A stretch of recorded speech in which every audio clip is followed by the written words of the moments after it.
नमस्कार बच्चों, सुप्रभात। आप सब लोगों का उर्मिला कोट्टाला की क्लास में स्वागत है। बच्चों, आज जो हम पाठ पढ़ रहे हैं उसका नाम है क्रोध। पूरक पठन और लेखक हैं आचार्य रामचंद्र शुक्ल। रामचंद्र शुक्ल जी भाषा के एक धनी और उत्कृष्ट लेखक थे। भाषा को परमार्जित करना तथा उसे सरल रूप में प्रस्तुत करना एक उनकी विशेषता थी। गद्य संबंधी अगर हम देखें बच्चों, तो गद्य लेखन में उनकी एक विशेष विधा थी, निबंध। यह जो पाठ है क्रोध, इसमें हम जो विधा पढ़ रहे हैं यानी प्रकार जो पढ़ रहे हैं वो मनोवैज्ञानिक प्रकार से लिखी गई है। मनोविज्ञान यानी क्रोध जो है वो है हमारे मन का एक भाव होता है, इसलिए इसे मनोवैज्ञानिक नाम दिया गया है। किसी विषय वस्तु से संबंधित ज्ञान को क्रमबद्ध रूप से बांधते हुए लेखन करना निबंध है। बच्चों, यहाँ पर आप देखिए कि निबंध की का जो विशेषता है, निबंध का जो परिभाषा है वह भी यहाँ पर लिखा गया है। विचार पूर्वक क्रमबद्ध रूप से लिखी गई रचना ही निबंध कहलाती है। निबंध में शुक्ल जी ने क्रोध, वैर, चिड़चिड़ाहट आदि के भावों को मनोवैज्ञानिक विवेचन किया है। विवेचन का मतलब होता है बच्चों वर्णन किया है। ठीक है, अब हम पाठ देख लेते हैं। सामाजिक जीवन में क्रोध की जरूरत बराबर पड़ती है। यदि क्रोध न हो तो मनुष्य दूसरों के द्वारा पहुंचाए जाने वाले बहुत से कष्टों की चिर निवृत्ति का उपाय ही न कर सके। कोई मनुष्य किसी दुष्ट के नित्य दो चार प्रहार सहता है, यदि उसमें क्रोध का विकास नहीं हुआ है तो वह केवल आह ऊह करेगा, जिसका उस दुष्ट पर कोई प्रभाव नहीं। उस दुष्ट के हृदय में विवेक, दया आदि उत्पन्न करने में बहुत समय लगेगा। संसार किसी को इतना समय ऐसे छोटे छोटे कामों के लिए नहीं दे सकता। भयभीत होकर प्राणी अपनी रक्षा कभी कभी कर लेता है, पर समाज में इस प्रकार प्राप्त दुख निवृत्ति चिरस्थायिनी नहीं होती। हमारे कहने का अभिप्राय यह नहीं है कि क्रोध करने वाले के मन में सदा भावी कष्ट से बचने का उद्देश्य रहा करता है। कहने का तात्पर्य केवल इतना ही है कि चेतना सृष्टि के भीतर क्रोध का विधान इसीलिए है। तो इस पूरे यहाँ पर आप देखे होंगे कि लेखक ये कहना चाहते हैं कि क्रोध जो है एक मन का भाव है, लेकिन उसकी समाज में जरूरत है। क्यों? क्योंकि समाज में ऐसे लोग भी होते हैं जो बेवजह ही कभी कभी किसी ऐसे जो सरल सीधा इंसान रहता है उसको परेशान करते हैं। यदि क्रोध ना हो तो मनुष्य दूसरों के द्वारा पहुंचाए जाने वाले कष्ट को चीर निवृत्ति का उपाय न कर सके। यानी अगर क्रोध ना होता, हमारा एक भाव जो मन में है उत्पन्न होता है, वो अगर ना होता तो जो हमको कष्ट पहुंचाता है उससे हमें चीर निवृत्ति यानी हमेशा के लिए छुटकारा कैसे प्राप्त करें, यह नहीं कर पाते। कोई भी कोई मनुष्य किसी दुष्ट व्यक्ति के नित्य दो चार प्रहार सह सकता है। यानी कोई भी सादा सीधा व्यक्ति है, अगर भोला भाला है, तो वह सामने वाला दुष्ट व्यक्ति जो है उसके दो चार प्रहार सहेगा और ऊह आ करेगा। लेकिन उसके इस ऊह आ करने से उस दुष्ट व्यक्ति पर कोई प्रभाव नहीं पड़ेगा। इसलिए उससे छुटकारा पाने के लिए उसे क्या करना पड़ेगा? क्रोध, अपने जो भाव है उसको उत्पन्न करना पड़ता है, यानी क्रोध दिखाना पड़ता है। ऐसा नहीं है कि दुष्ट व्यक्ति को हम बदल नहीं सकते, बदल सकते हैं। उसके मन में भी विवेक यानी अच्छा बुरा या दया की भावना उत्पन्न कर सकते हैं, लेकिन उसके लिए इतना समय नहीं होता, क्योंकि इन भावनाओं को उत्पन्न करने के लिए अधिक समय चाहिए, जो कि इतने भावों को उत्पन्न करने के लिए इतना समय हमारे पास नहीं होता। इसलिए जो भयभीत व्यक्ति है, जो कभी कभी क्या होता है, क्रोध दिखाने पर सामने वाला व्यक्ति भयभीत होता है और उससे हमारी रक्षा हो जाती है। इसलिए सृष्टि में जो चेतना है, यानी जीते जागते हमारे जैसे जो लोग हैं, उनके अंदर क्रोध का विधान किया गया है, जिससे हमारी आत्मरक्षा हो सके और हमारे दुख निवृत्ति, यानी हमारा दुख जो है उससे भी हमें छुटकारा मिल सके। जिससे एक बार दुख पहुंचा पर उसके दोहराए जाने की संभावना कुछ भी नहीं है। जो कष्ट पहुंचाया जाता है वह प्रतिकार मात्र है, उसमें रक्षा की भावना कुछ भी नहीं रहती। अधिकतर क्रोध इसी रूप में देखा जाता है। एक दूसरे से परिचित दो आदमी रेल से चले जा रहे हैं। इसमें से एक को आगे के ही स्टेशन पर उतरना है। स्टेशन पर पहुंचते पहुंचते बात ही बात में एक ने दूसरे को एक तमाचा जड़ दिया और उतरने की तैयारी करने लगा। अब दूसरा भी यदि उतरते उतरते उसे एक तमाचा लगा दे तो यह उसका बदला या प्रतिकार ही कहा जाएगा, क्योंकि उसे फिर उसी व्यक्ति से तमाचा खाने का कुछ भी निश्चय नहीं था। जहां और कुछ दुख पहुंचाने की कुछ भी संभावना नहीं होगी, वहां शुद्ध प्रतिकार न होगा, उसमें स्वरक्षा की भावना भी मिलेगी। तो यहाँ पर लेखक कह रहे हैं कि जब ऐसे व्यक्ति से हमारा सामना होता है या ऐसी जगह पर हमें क्रोध हमारा उत्पन्न होता है जिस व्यक्ति को हम नहीं जानते। एक उदाहरण यहाँ पर उन्होंने प्रस्तुत किया है कि अ, समझ लीजिए रेल यानी ट्रेन से कोई दो व्यक्ति जा रहे हैं और एक व्यक्ति ने दूसरे व्यक्ति को एक तमाचा मार दिया और उसको पता है कि अब आने वाले जो स्टेशन है, यानी अगर वो दादर से चढ़ा है और उसको बांद्रा उतरना है, तो अब उसको दादर में चढ़ने के बाद थोड़ी सी जो भी उनके साथ बात कही हो गई और उसकी वजह से उसने तमाचा जड़ दिया और अब उसको उतरना है बांद्रा में। तो वह जब तक दूसरा व्यक्ति उसे नहीं तमाचा जड़ेगा, अगर जड़ देता है तो वह उसका क्या होता है, प्रतिकार होता है। क्योंकि अब आगे क्योंकि वह उतरने वाला है, अब दोबारा वह उसे कब मिलेगा, उसके साथ कब उसका झगड़ा होगा, यह कोई निश्चय नहीं है। तो इस प्रकार का जो विरोध किया जाता है उसे प्रतिकार हम नहीं कह सकते, बल्कि उसको कहते हैं कि हम उसने स्व रक्षा की, यानी अपनी खुद की उसने रक्षा की भावना उसमें मिली रहती है कि इस व्यक्ति को हम तमाचा जरूर जड़ देंगे, क्योंकि इससे तो दोबारा मिलना भी नहीं है और ये हमसे कभी अब झगड़ा भी नहीं कर पाएगा, क्योंकि कभी मिलेगा ही नहीं। तो वह प्रतिकार नहीं होता, बल्कि क्या होता है, एक स्वरक्षा भी उसमें होती है। हमारा पड़ोसी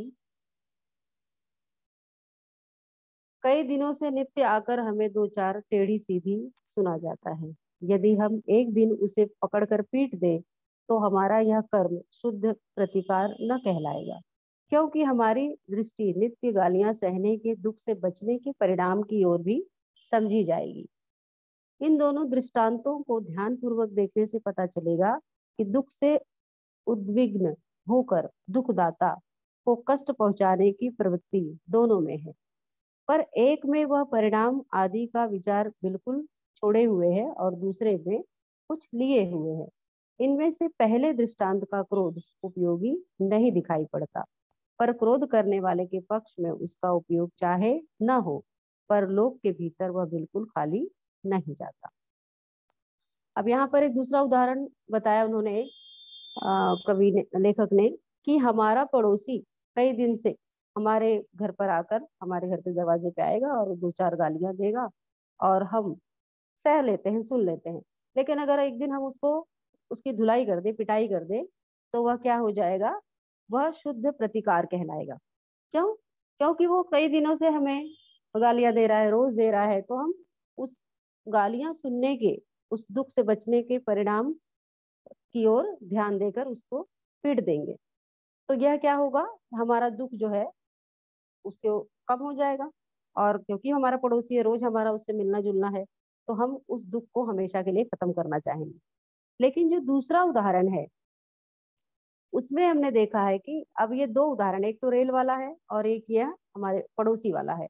अब इन दोनों उदाहरणों में, दृष्टांत का मतलब होता है उदाहरण, दोनों उदाहरणों को ध्यान पूर्वक देखने से हमें पता चलता है कि दुख से उद्विन, उद्विन मतलब खींच कर, परेशान होकर जो दुख दाता है यानी जिसको दुख पहुंचाया जाता है वह उसे कष्ट पहुंचाने की प्रवृत्ति तो दोनों में दिख रही है, दोनों तरफ से कष्ट हो रहा है। लेकिन इनमें से एक का परिणाम आदि पर विचार बिल्कुल नहीं है। जैसे कि ट्रेन में अगर हम जो सफर कर रहे हैं उस पे हम दोबारा उसको नहीं मिलेंगे, इसलिए उसने अगर एक तमाचा हमें जड़ दिया तो हम भी उसको एक तमाचा जड़ देंगे और वहां पर बात खत्म हो जाएगी, यानी हम अपना जो स्वरक्षा कर लेंगे। तो हम उसमें परिणाम के बारे में नहीं सोचते क्या होगा, क्योंकि वो व्यक्ति हमें दोबारा नहीं मिलेगा। लेकिन जो दूसरा उदाहरण है उसमें क्या है, उसमें परिणाम के बारे में है, उसमें परिणाम है। क्या परिणाम है कि ये हमारे बगल में रहता है और जब देखो तब हमें उल्टी सीधी बातें करता है। तो अगर हम इसको आ, क्रोध इसके ऊपर जताए या क्रोध हम दिखाएं तो इसका ये जो रोज का काम है वह क्या हो जाएगा, बंद हो जाएगा। तो इस तरह से इन उदाहरणों के माध्यम से लेखक बताना चाहते हैं कि यहाँ पर क्रोध जो है वो क्रोध करने वाले के पक्ष में उसका उपयोग चाहे ना हो, पर लोग के भीतर यानी जो पड़ोसी है उस पड़ोसी से अगर हम उसको पीट देते हैं, मार देते हैं, तो हमारा तो दुख कम होगा ही, या कभी नहीं भी हो सकता है, फिर दोबारा लड़ाई हो सकती है, लेकिन अगल बगल वाले और जितने लोग हैं उनका दुख तो जरूर कम हो जाएगा, क्योंकि उसको ये पता चल जाएगा कि जिससे जैसे इन्होंने पीट दिया वैसे इन्हें दूसरा भी कोई पीट सकेगा।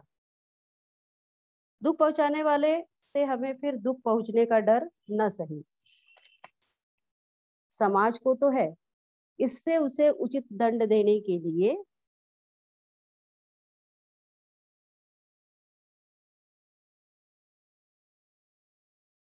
देने से पहले तो उसी की रक्षा शिक्षा या भलाई हो जाती है, फिर समाज के और लोगों के बचाव का भी बीज बो दिया जाता है। यहाँ पर भी वही बात है कि क्रोध के समय लोगों के मन में लोक कल्याण की यह भावना व्यापक भावना सदा नहीं रह सकती, अधिकतर तो क्रोध प्रतिकार के रूप में ही होता है।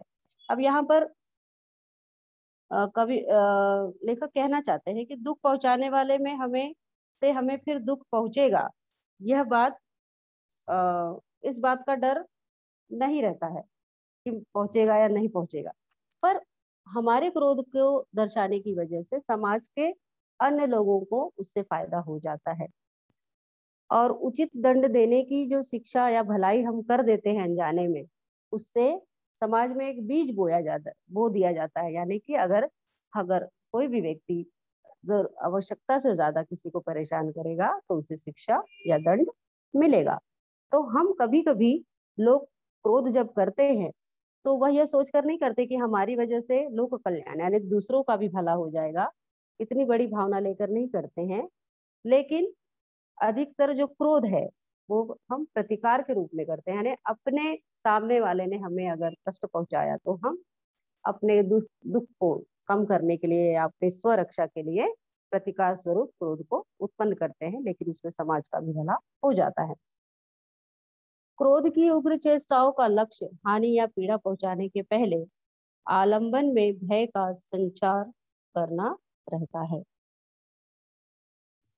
जिस पर क्रोध प्रकट किया जाता है वह यदि डर जाता है और नम्र होकर पश्चाताप करता है तो क्षमा का अवसर सामने आता है। क्रोध का गर्जन तर्जन क्रोध पात्र के लिए भावी दुष्परिणाम की सूचना है, जिससे कभी कभी उद्देश्य की पूर्ति हो जाती है और दुष्परिणाम की नौबत नहीं आती।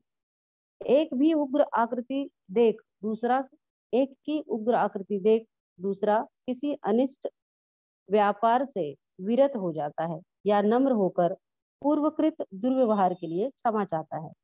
बहुत से स्थलों पर क्रोध का लक्ष्य किसी का गर्व चूर करना मात्र रहता है, अर्थात दुख का विषय केवल दूसरे का गर्व या अहंकार होता है। अब यहाँ पर हम देख रहे हैं बच्चों की क्रोध की उग्र चेष्टाओं का लक्ष्य हानि या पीड़ा पहुंचाने के लिए आलंबन में भय का संचार करना रहता है। तो उग्र मतलब तीव्र, चेष्टा यानी प्रयत्न। तो क्रोध की जो तीव्रता जब हम दिखाते हैं सामने वाले को, तो आलंबन, आलंबन यानी कारण, हानि या पीड़ा पहुंचाने के आलंबन में, यानी हानि या पीड़ा पहुंचाने के कारण के लिए नहीं होता। भय का संचार करना रहता है। जो हमें हमारा अपमान कर रहा है या जो हमें बेवजह ही परेशान कर रहा है, उसमें हमें डर पैदा करना रहता है। इसलिए हम क्रोध का उग्र रूप दिखाते हैं।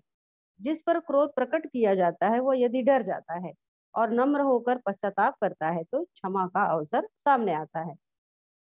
क्रोध का गर्जन तर्जन, गर्जन तर्जन का मतलब होता है बच्चों डांटना डपटना, या जो हम में हमारी जो आवाज है वो बहुत तीव्र हो जाती है, तो कभी कभी उसका सामने वाले पर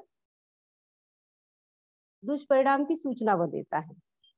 इससे कभी कभी उद्देश्य की पूर्ति हो जाती है और दुष्परिणाम की नौबत नहीं आती। यानी जो क्रोध पात्र है, यानी जो क्रोध करता है, उसके जो गर्जन तर्जन यानी आवाज और हाव भाव जो होते हैं, उसके वजह उसको देखकर ऐसा लगता है कि भावी भावी यानी सामने वाले पर उसका बहुत दुष्परिणाम होगा, या उसको बहुत वो कष्ट पहुंचाएगा, दुख पहुंचाएगा।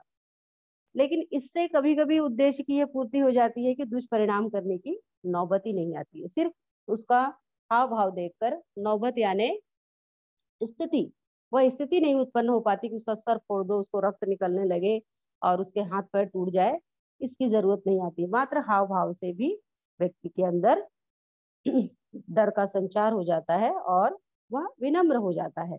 विनम्र होकर पूर्वकृत दुर्व्यवहार के लिए क्षमा चाहता है। और जो व्यक्ति हमारे साथ व्यवहार करता है उसके अंदर थोड़ी विनम्रता आ जाती है, हमारे हाव भाव को देखकर, हमारे क्रोध को देखकर।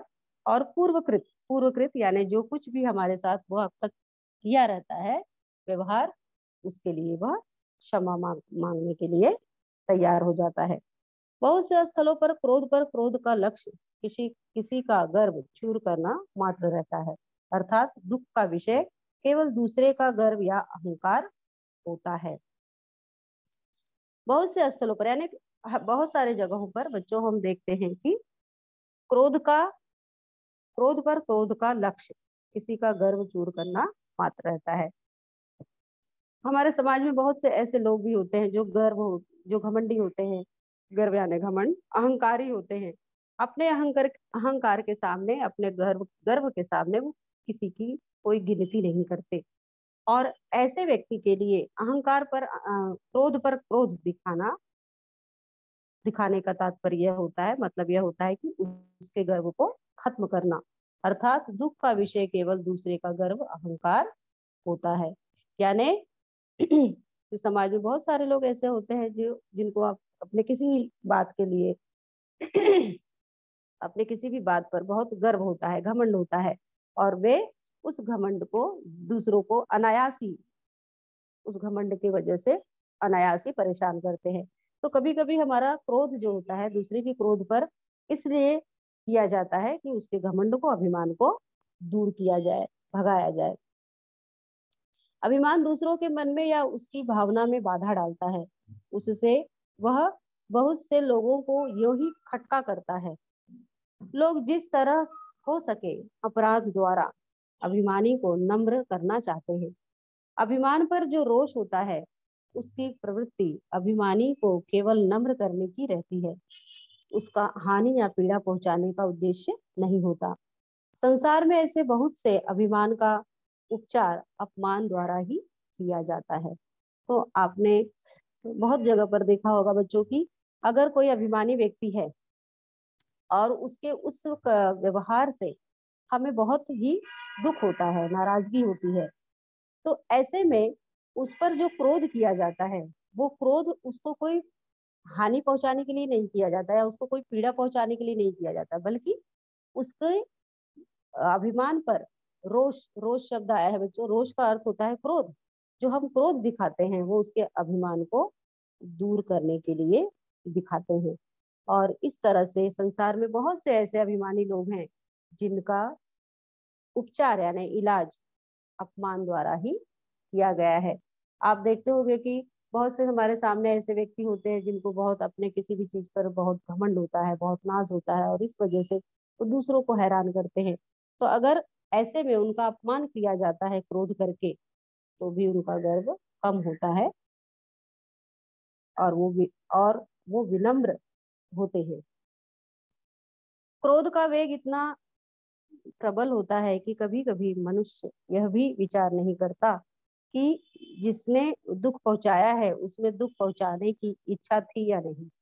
इसी से कभी तो यह अचानक पैर कुचल जाने पर किसी को मार बैठता है, और कभी ठोकर खाकर कंकड़ पत्थर तोड़ने लगता है। बच्चों, लेखक कहते हैं कि क्रोध का वेग बहुत प्रबल होता है। प्रबल यानी बहुत तेज होता है। क्रोध जब हमें आता है तो बहुत तेज गति से आता है। ये हमारे मन का ऐसा विकार है कि बहुत तेज गति से और बहुत जल्दी से उत्पन्न होता है, और इतना जल्दी उत्पन्न होता है कि सामने वाले की गलती है या नहीं है, इसका भी विचार हमें करने का मौका नहीं देता। इसी वजह से आप देखते होंगे कि कभी हम कहीं सफर करते होते हैं, या हम रास्ते में चलते होते हैं और किसी का पैर अचानक हमारे पैर पर पड़ जाता है, तो हम उससे कभी कभी मारपीट भी कर लेते हैं और झगड़ा भी कर लेते हैं।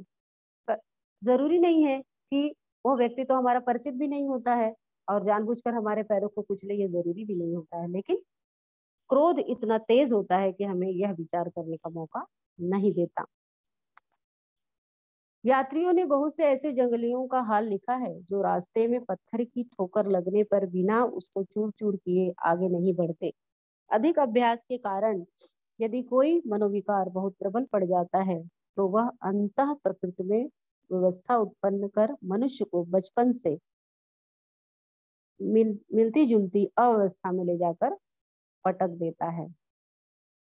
अब यहाँ पर एक बात और बताई है लेखक ने कि एक तो हम क्रोध बहुत तीव्र गति से हमारे मस्तिष्क में पहुंचता है, उत्पन्न होता है, जिसके कारण हम कोई विचार नहीं कर पाते हैं कि सामने वाले ने हमारे साथ जो जो गलती की है वो जानबूझकर की है, अनजाने से की है, और हम उसको दंड देना शुरू करते हैं या दंड देते हैं। और कभी कभी ठोकर भी अगर हमें लग जाती है किसी कंकड़ पत्थर से, तो उस समय भी हमें इतना क्रोध आ जाता है कि हम उस पत्थर को तोड़ डालते हैं। यहाँ पर लेखक ने लिखा है कि यात्रियों ने बहुत से ऐसे जंगलियों का हाल लिखा है जो रास्ते में पत्थर की ठोकर लगने पर भी उसे फोड़कर चूर चूर किए बिना आगे नहीं जाते।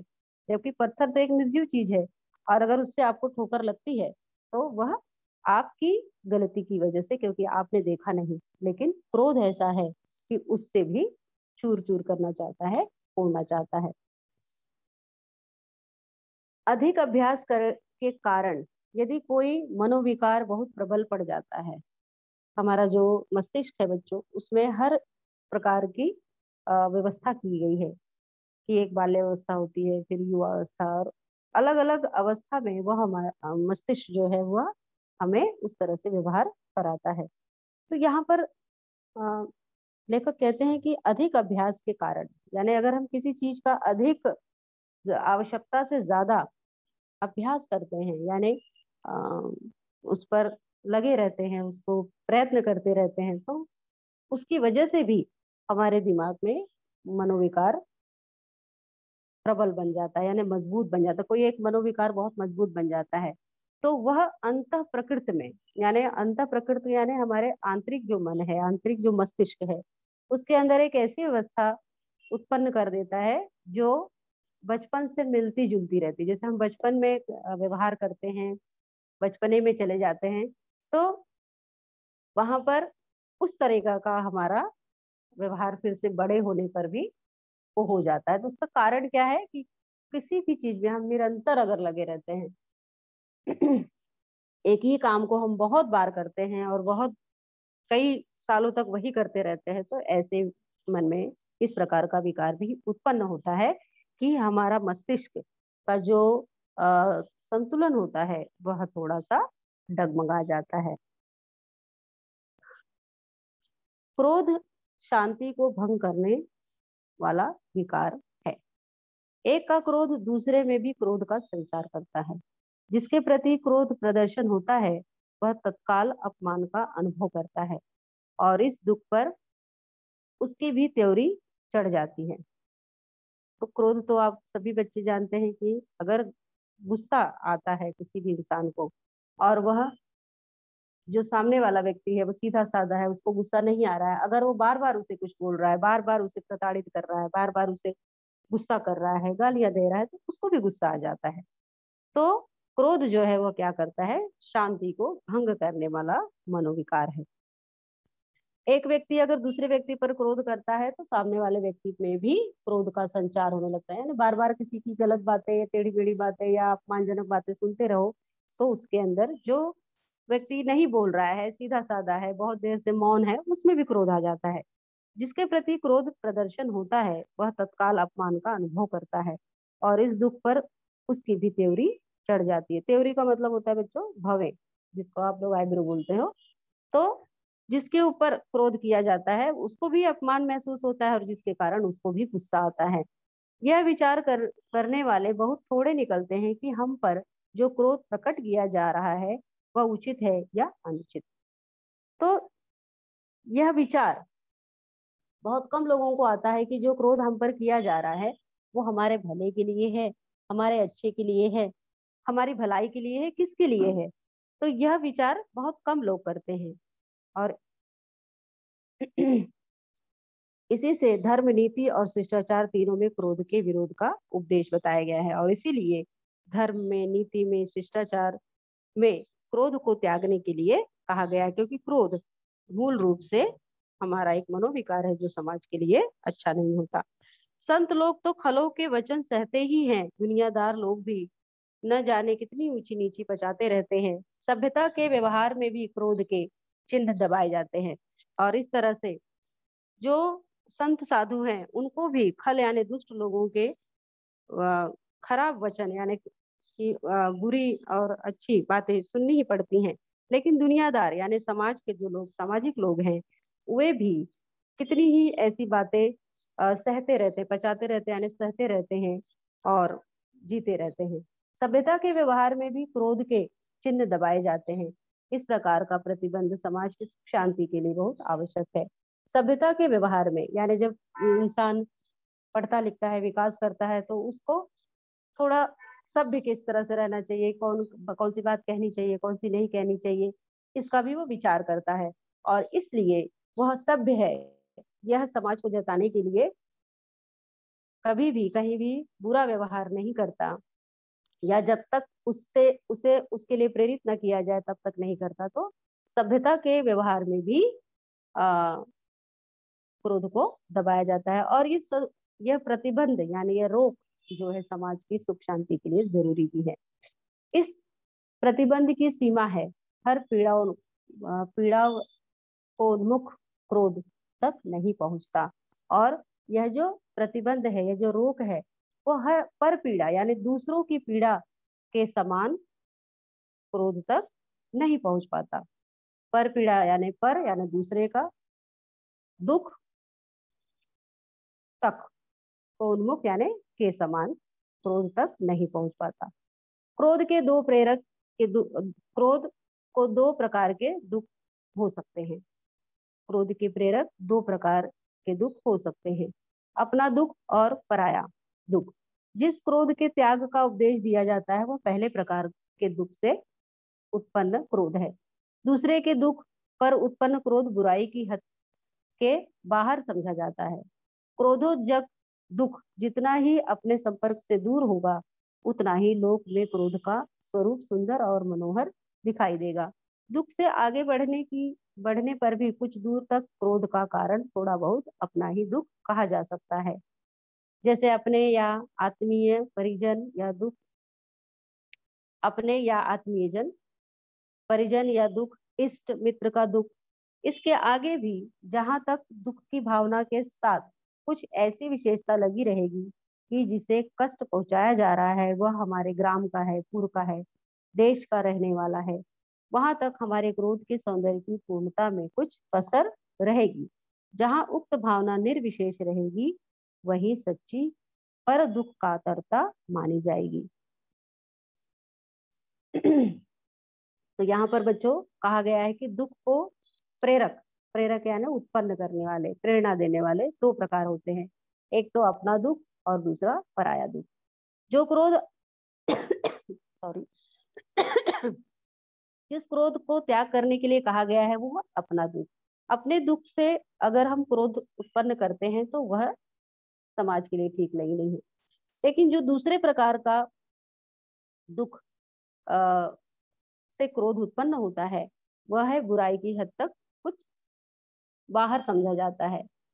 क्रोधोत्तेजक यानी क्रोध को उत्तेजित करने वाले, क्रोध को उत्पन्न करने वाले दुख जितना हमारे संपर्क से दूर रहेगा उतना ही लोक में क्रोध का स्वरूप सुंदर और मनोहर दिखाई देगा। यानी जो अपने भले से, अपने स्वार्थ से जो दुख क्रोध किया जाता है, अपने स्वार्थ के लिए जो क्रोध किया जाता है, अगर वो अपने स्वार्थ को उसमें न रखा जाए और वो दूसरे के लिए रहेगा तो वह क्रोध भी सुंदर माना जाता है। दुख से आगे बढ़ने के लिए दूर तक क्रोध का कारण थोड़ा बहुत अपना ही दुख कहा जाता है। जैसे अपने घर वालों का दुख, अपने किसी करीबी दोस्त का दुख अगर है, या हमारे किसी गांव वाले का दुख है, या हमारे पूर्व में कोई रहने वाला जो है उसका दुख है, अगर उसके दुख को, दुख से दुखी होकर हम क्रोध उत्पन्न करते हैं तो वह क्रोध जो है वह उचित नहीं माना जाता या उसमें उतनी सौंदर्यता नहीं होती। लेकिन अगर इस भावना को परे अगर हम दुख करते हैं निर्विशेष, यानी उसमें एक मात्र भी हमारा अगर कोई स्वार्थ ना हो तो वह दुख दूसरों के दुख को दूर करने वाला हो तो वह सच्चे प्रकार का क्रोध माना जाता है। बहुत दूर तक और बहुत काल से पीड़ा पहुंचते चले आते हुए किसी घोर अत्याचारी का बना रहना ही लोक की क्षमा की सीमा है। अब यहाँ पर लेखक ने बताया है कि क्षमा का मतलब क्या है, क्षमा किसको कहते हैं और क्रोध और क्षमा में अर्थ क्या है। कि अगर व्यक्ति बहुत दिनों तक किसी के घोर यानी घने अधिक अत्याचार को सह रहा है तो वह उसकी एक सीमा है कि उसके अत्याचारों को वो सह ले रहा है, सहन कर रहा है। इसके आगे क्षमा न दिखाई देगी, नैराश्य, कायरता और शिथिलता ही छाई दिखाई पड़ेगी। अगर यह सहन क्षमता, क्षमा करने की जो आदत है, अगर ये कालों तक आगे पड़ी रहती है, एक जैसी रह जाती है तो इसमें निराशा आ जाती है और कायरता दिखाने देने लगती है, शिथिलता दिखाई देने लगती है। ऐसी गहरी उदासी की छाया के बीच आशा, उत्साह और तत्परता की प्रभा जिस क्रोधाग्नि के साथ फूटती दिखाई पड़ेगी उसके सौंदर्य का अनुभव सारा लोग करेगा। अब हम देख रहे थे कि देखते हैं बच्चों की अंग्रेजों ने हमारे ऊपर कई सालों तक राज किया और हम उनके बहुत सारे अत्याचारों को क्षमा करते गए, और वह जब क्षमा हम बहुत सालों तक किए तो उसमें हमें हमारे यहाँ के जो निवासी हैं उनमें निराशा, कायरता और शिथिलता दिखाई देने लगी थी, छा गई थी पूरी तरह से कि कभी इनका विरोध नहीं होगा, कभी इनके लिए कोई कुछ नहीं कह पाएगा। लेकिन जब ये छाया के बीच आशा, उत्साह और तत्परता आ जाती है तब ये क्या होता है कि यह जो है वह एक क्रोध अग्नि बनकर फूटती है, यानी क्रोध की ज्वाला और उसकी जो प्रभा, प्रभा जो होती है चमक, उसकी चमक जब चारों तरफ दिखाई देती है तो उसका सौंदर्य जो है वह सारा संसार अनुभव करता है। लोक का मतलब होता है बच्चों संसार। अब इसके आगे है वैर। वैर क्रोध का आचार या मुरब्बा है जिससे हमें दुख पहुंचा और उस पर यदि हमने क्रोध किया और यह क्रोध हमारे हृदय में बहुत दिनों तक टिका रहा तो वह वैर कहलाता है। अब यहाँ पर लेखक कहते हैं कि वैर जो है वो क्रोध का आचार या मुरब्बा है। बच्चों आचार या मुरब्बा जो होता है वो 1 साल 2 साल का बना हुआ रहता है, यानी बहुत दिनों तक अगर कोई चीज बनाकर हम रख देते हैं तो वह अचार या मुरब्बे की उसकी शक्ल हो जाती है। तो वैर जो है वो अभी क्रोध का ही एक प्रकार है, लेकिन वह अचार या मुरब्बे की तरह हो जाता है। क्यों? क्योंकि वो बहुत दिनों तक हमारे मन के अंदर वो संचित रहता है, वो बैठा रहता है। और इसलिए वह क्रोध ही होता है, लेकिन वो वैर का रूप ले लेता है। जिससे हमें दुख पहुंचा है उस पर यदि हमने क्रोध किया और यह क्रोध हमारे हृदय में बहुत दिनों तक टिका रहा, तो वह वैर कहलाता है। यानी जिसने हमको दुख पहुंचाया, अगर हमने उस पर क्रोध किया और सिर्फ क्रोध किया, उसका कुछ परिणाम न निकाल पाए, तो यह क्रोध हमारे हृदय में बहुत दिनों तक रह जाता है। इस अस्थायी रूप में टिके जाने के कारण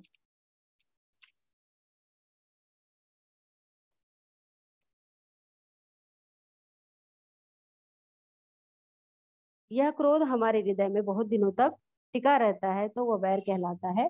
इस अस्थायी रूप में टिक जाने के कारण क्रोध का वेग और उग्रता तो धीमी पड़ जाती है, पर लक्ष्य को पीड़ित करने की प्रेरणा बराबर बहुत काल तक हुआ करती है।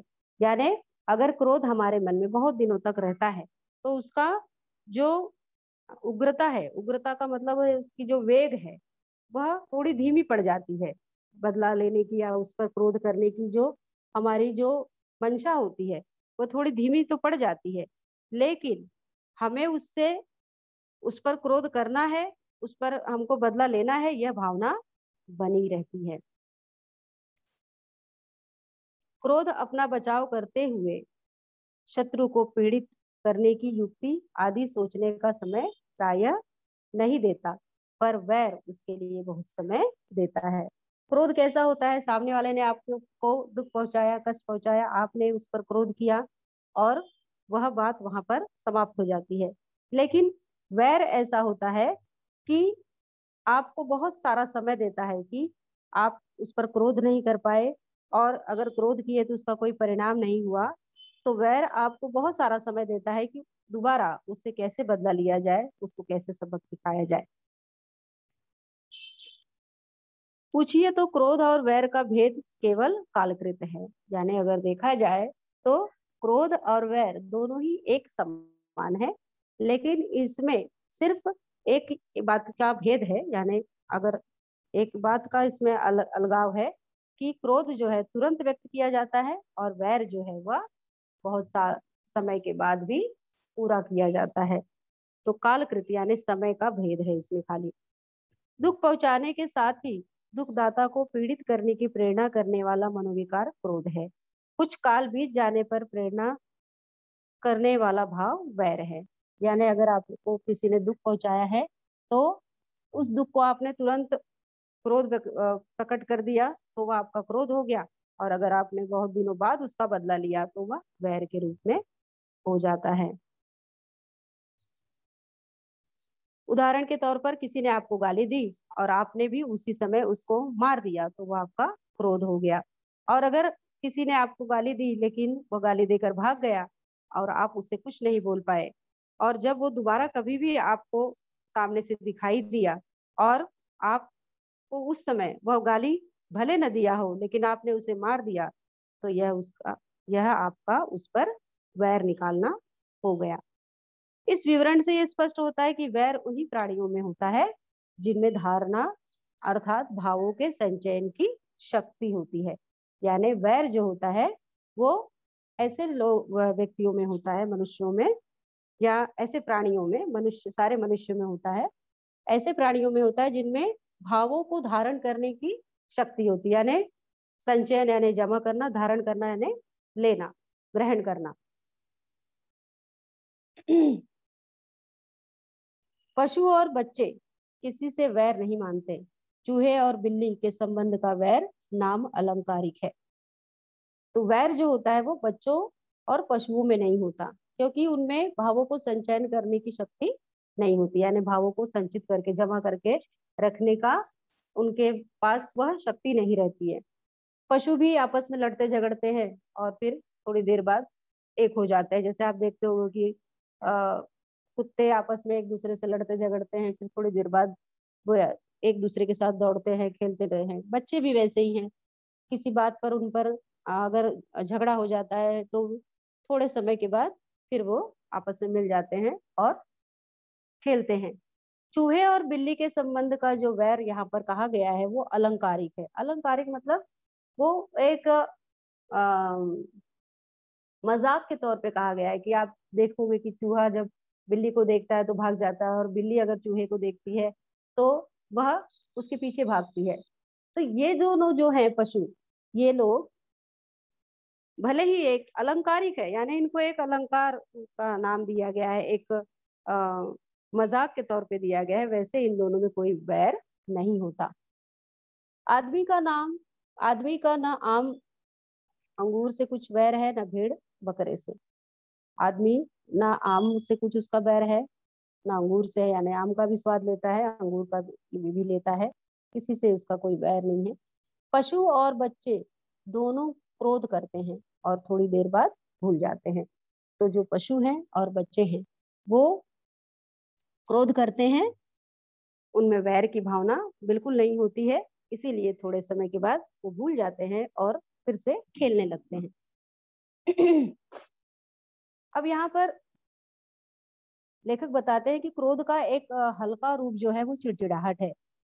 किसी व्यंजना प्राय शब्दों की ही तरह रहती है। इसका कारण भी वैसा उग्र नहीं होता। कभी कभी चित्त व्यग्र रहने, किसी प्रवृत्ति में बाधा पड़ने या किसी बात का ठीक सुविधा न बैठने के कारण ही लोग चिड़चिड़ा उठते हैं। ऐसे सामान्य कारणों के अवसर पर बहुत अधिक ऐसे सामान्य कारणों के अवसर बहुत अधिक आते रहते हैं, इससे चिड़चिड़ाहट स्वभावगत होने की संभावना बहुत अधिक रहती है। किसी मत संप्रदाय या संस्था के भीतर निरूपित आदर्शों पर भी अनन्य दृष्टि रखने वाले बाहर की दुनिया देख देख कर अपने जीवन भर चिड़चिड़ाते चले जाते हैं। अभी हम देख आपको याद होगा बच्चों, आपने एक पाठ पढ़ा था सिंक वाली ताई। सिंक वाली ताई में आपने देखा होगा कि जब एक वृद्धावस्था होती है तब भी व्यक्ति चिड़चिड़ाहट ले उसके मन में आ जाती है। कभी कभी समाज में ऐसे लोग भी होते हैं बच्चों जिनमें किसी मत के प्रति, किसी संप्रदाय के प्रति उनके भावनाएं नहीं मिलती हैं तो भी उनके मन में चिड़चिड़ाहट आ जाती है। चिड़चिड़ाहट जो है उसका जो व्यवहार है वो उग्र नहीं होता, यानी बहुत तेज नहीं होता है, इसलिए चलता रहता है यह। और इसका व्यवहार जो है वो किसी व्यक्ति के अंदर चिड़चिड़ाहट कब आती है, जब उसके मन का नहीं होता है, या जब उसको सही सुविधा नहीं मिलता है, या उसके अनुसार कार्य नहीं होता है, तो उसके अंदर चिड़चिड़ाहट होने लगती है। और ऐसे चिड़चिड़ाहट उत्पन्न करने वाले अवसर अक्सर उसके जीवन में आते रहते हैं, जिसके कारण यह चिड़चिड़ाहट उसके स्वभाव के अंदर आ जाती है हमेशा के लिए। किसी मत संप्रदाय या संस्था के भीतर निरूपित आदर्शों पर ही अनन्य दृष्टि रखने वाले बाहर की दुनिया देख देखकर अपने जीवन पर चिड़चिड़ा जाते हैं। अब कई लोग ऐसे होते हैं जिनका किसी धर्म से या किसी पार्टी से, उनके विचारों से उनका मेल नहीं होता है या उनको पसंद नहीं होता है, तो भी लोग उसकी बुराई करते हैं। अनन्य का मतलब है कि उनसे संबंध न रखने वाले को, उनसे उनका संबंध नहीं रहता है फिर भी वो उसकी बुराई करते हैं, उसके बारे में बुरा बोलते हैं, क्योंकि वो उन्हें पसंद नहीं है। तो कहते हैं ये धर्म अच्छा नहीं है, वो धर्म वाले अच्छे नहीं है, हमारा धर्म अच्छा है, या ये पार्टी अच्छी नहीं है, उसकी सारी चीजें अच्छी नहीं है, ऐसा वो बुराई करते हैं। रास्ते भर मुंह बिगाड़ा बिगड़ा रहता है, और मुंह बिगड़ा रहता है यानी चिड़चिड़े बने रहते हैं। चिड़चिड़ाहट एक प्रकार की मानसिक दुर्बलता है, इसी से रोगियों और बुढ़ों में अधिक पाई जाती है। आपने अक्सर देखा होगा कि जो व्यक्ति शरीर से कमजोर होता है और रोगी होता है, दुर्बल होता है, तो उसे बहुत जल्दी जल्दी गुस्सा आ जाता है, हर छोटी छोटी बात पर वह चिड़चिड़ा होता है। उसी तरह से आप देखेंगे कि जो बुढ़े व्यक्ति होते हैं, जैसे आपने पिछली एक इकाई में सिंक वाली ताई को आपने पढ़ा था कि वह थोड़ी बीमार भी रहती थी और बहुत बूढ़ी भी हो गई थी, और जब बच्चे उसको चिढ़ाते थे तो वो क्या करती थी, गुस्से में आ जाती थी और उनके पीछे दौड़ती थी। तो इस तरह से यह जो चिड़चिड़ाहट है एक मानसिक दुर्बलता है, और वह क्या है कि जब हम क्रोध नहीं कर पाते या जब हम उसका विरोध नहीं कर पाते तो चिड़चिड़े से हो जाते हैं, हमारा स्वभाव ऐसा बन जाता है। इसका स्वरूप उग्र और भयंकर न होने से यह बहुतों के विशेषतः बालकों के विनोद की एक सामग्री भी हो जाती है। और इस तरह हम देखते हैं कि बच्चे जो हैं ऐसे वृद्धों को चिढ़ाते हैं जो चिड़चिड़े होते हैं। बालकों को चिढ़ाते चिड़चिड़े बुड्ढों को चिढ़ाने में बहुत आनंद आता है। ठीक है बच्चों, तो आपको कुछ डाउट है तो पूछ लीजिए। कोई शब्द?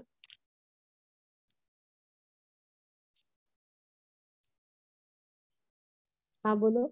मैम व्यंजना यानी क्या होता है?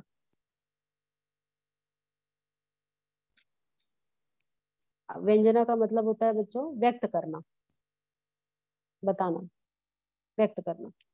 Okay ma'am.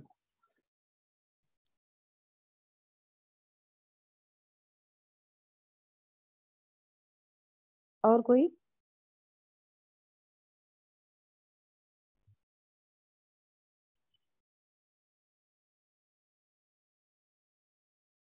तो बच्चों आज हमने क्रोध पाठ में जो एक पूरक पठन है उसमें पढ़ा कि समाज में क्रोध की क्या स्थिति है, क्रोध क्यों करना चाहिए, क्रोध से हमारी सुरक्षा के लिए, कभी कभी समाज की रक्षा के लिए भी क्रोध आवश्यक है। कभी कभी क्रोध की वजह से घमंडी व्यक्ति का घमंड घमंड दूर किया जाता है और समाज में शांति और अनुशासन बनाने के लिए भी क्रोध की आवश्यकता होती है। वैसे तो क्रोध बहुत एक मनोविकार है और बहुत तीव्र गति से हमारे मस्तिष्क में उत्पन्न होता है और हमें सही और गलत सोचने का मौका नहीं देता। उसके बावजूद भी दूसरों से अपनी रक्षा के लिए, समाज में दुखियों को का दुख दूर करने के लिए, समाज में एक शांति को बनाए रखने के लिए, अनुशासन को बनाए रखने के लिए, नियम को बनाए रखने के लिए, अपने अधिकारों के प्रति, अपने अधिकारों को पाने के लिए भी क्रोध की आवश्यकता पड़ती है। ठीक है।